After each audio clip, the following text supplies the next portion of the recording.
बिस्मिल्लाहिर्रहमानिर्रहीम। अस्सलामुअलैकुम dear students, जैसा कि आप जानते हैं कि हमारे एग्ज़ामिनेशन सिस्टम में 3 तरह के सवालात आते हैं, लॉन्ग क्वेश्चंस, शॉर्ट क्वेश्चंस और एमसीक्यूज़। हम अपने मौजूदा लेक्चर में भी और अपने आने वाले तमाम लेक्चर्स में सेकेंड ईयर केमिस्ट्री के तमाम चैप्टर्स में तमाम टॉपिक्स को एज अ लॉन्ग, शॉर्ट और एमसीक्यूज़ डिटेल से डिस्कस करेंगे।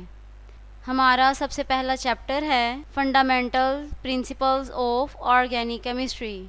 हम अपने आज के लेक्चर में तमाम टॉपिक्स को एज अ लॉन्ग, शॉर्ट और एमसीक्यू डिटेल से डिस्कस करेंगे। हमारा सबसे पहला टॉपिक है इंट्रोडक्शन। इंट्रोडक्शन के अंदर कुछ शॉर्ट क्वेश्चंस भी हैं और कुछ एमसीक्यूज़ भी हैं जो आपसे पेपर में पूछे जा सकते हैं। सबसे पहला शॉर्ट जो आपसे पूछा जा सकता है वो ये है, what is vital force theory. Vital force theory का आंसर यहाँ से स्टार्ट होगा। The early chemist never succeeded in synthesising organic compounds and their failure led them to believe that organic compounds could be manufactured only by and within living things, and these compounds could never be synthesized from inorganic material. This theory was referred to as vital force theory.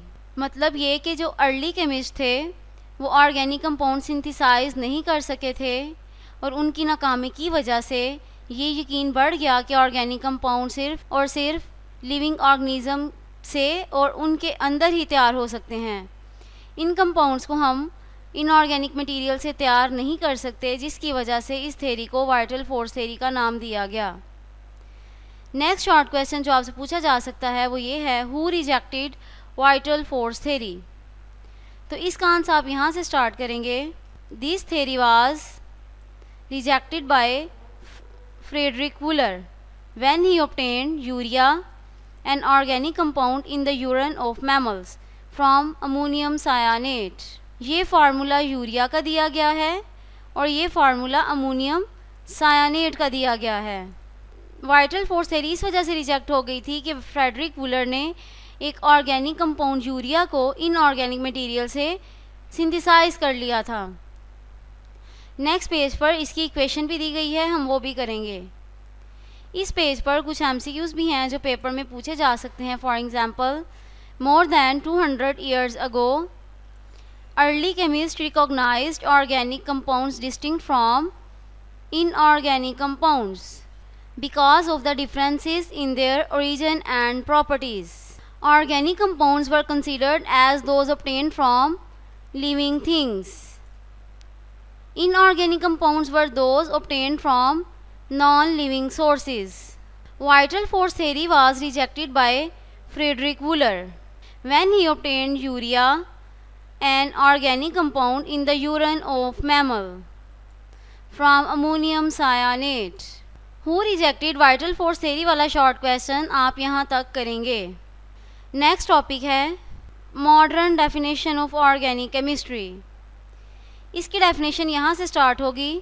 Organic chemistry is that branch of chemistry which deals with the study of compounds of carbon and hydrogen, hydrocarbons and their derivatives. Compounds of carbon and hydrogen को हम hydrocarbons भी कहते हैं।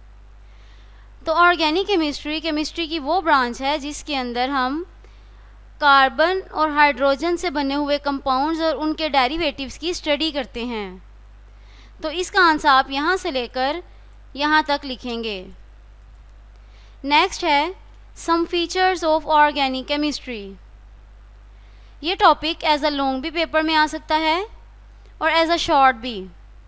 Long question आएगा तो आप यहाँ से स्टार्ट करेंगे। Following are some features of organic compounds.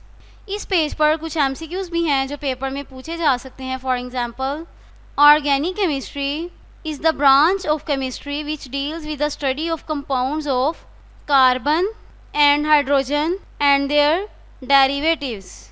इस टॉपिक में जो हम फीचर्स पढ़ेंगे वो हैं, number 1 peculiar nature of carbon, number 2 non-ionic character of organic compounds, number 3 similarity in behavior, number 4 complexity of organic compounds, number 5 isomerism, number 6 rates of organic reaction, number 7 solubility। अब सबसे पहला feature है peculiar nature of organic, peculiar nature of carbon। इसके अंदर से जो short question आपसे पूछा जा सकता है वो ये है define catenation। तो इसका आंसर आप यहाँ से लिखेंगे carbon forms a large number of compounds, there are millions of organic compounds known at present। The main reason for such a large number of compounds is its unique property of linking with other carbon atoms to form long chain or rings। This self-linking property of carbon is called catenation। मतलब ये कि carbon large number of compounds बनाता है। अब millions of organic compound मौजूद हैं। इसकी reason क्या है? रीज़न ये है कि कार्बन की यूनिक प्रॉपर्टी है जिसकी वजह से कार्बन अपने ही जैसे एटम्स के साथ मिलकर लॉन्ग चेन्स और रिंग बनाता है। कार्बन की जो सेल्फ लिंकिंग प्रॉपर्टी है इसे हम क्या कहते हैं? कैटिनेशन। अब कार्बन सिंगल बॉन्ड भी बना सकता है, मल्टीपल बॉन्ड्स भी बना सकता है, ऑक्सीजन के साथ भी, नाइट्रोजन और सल्फर के साथ। नेक्स्ट है non ionic character of organic compound. Organic compound generally covalent compounds होते हैं, इस वजह से ये आयनिक रिएक्शन नहीं देते। सिमिलैरिटी इन बिहेवियर को पढ़ने से पहले हम इस पेज पर कुछ एमसीक्यूज़ हैं उनको डिस्कस कर लेते हैं। For example, self linking property of carbon is called catenation. Carbon forms a large number of compounds. There are millions of organic compounds known at present. Carbon also form stable single and multiple bonds. Organic compounds are generally covalent compounds. Therefore, they do not give ionic reaction. Next जो point हमारा है वो है similarity in behavior. इसमें वो ये बता रहे हैं कि डिफरेंट ऑर्गेनिक कंपाउंड्स के दरमियान क्लोज रिलेशनशिप होता है। इस क्लोज रिलेशनशिप की वजह से ऑर्गेनिक कंपाउंड की स्टडी हम इजीली कर सकते हैं क्योंकि होमोलोगस सीरीज बन गई हैं। नेक्स्ट है कम्प्लेक्सिटी ऑफ ऑर्गेनिक कंपाउंड्स।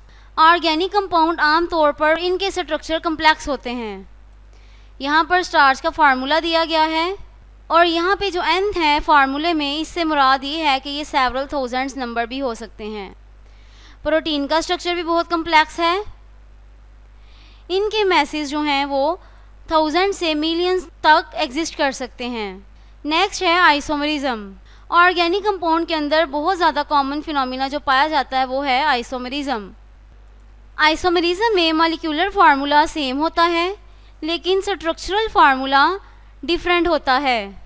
इस पेज पर भी कुछ एमसीक्यूज़ हैं जो पेपर में पूछे जा सकते हैं। For example, organic compounds are usually large and structurally more complex. Proteins are very complex molecule. Isomerism is very common phenomena in organic compounds. Next है रेट्स ऑफ ऑर्गेनिक रिएक्शन।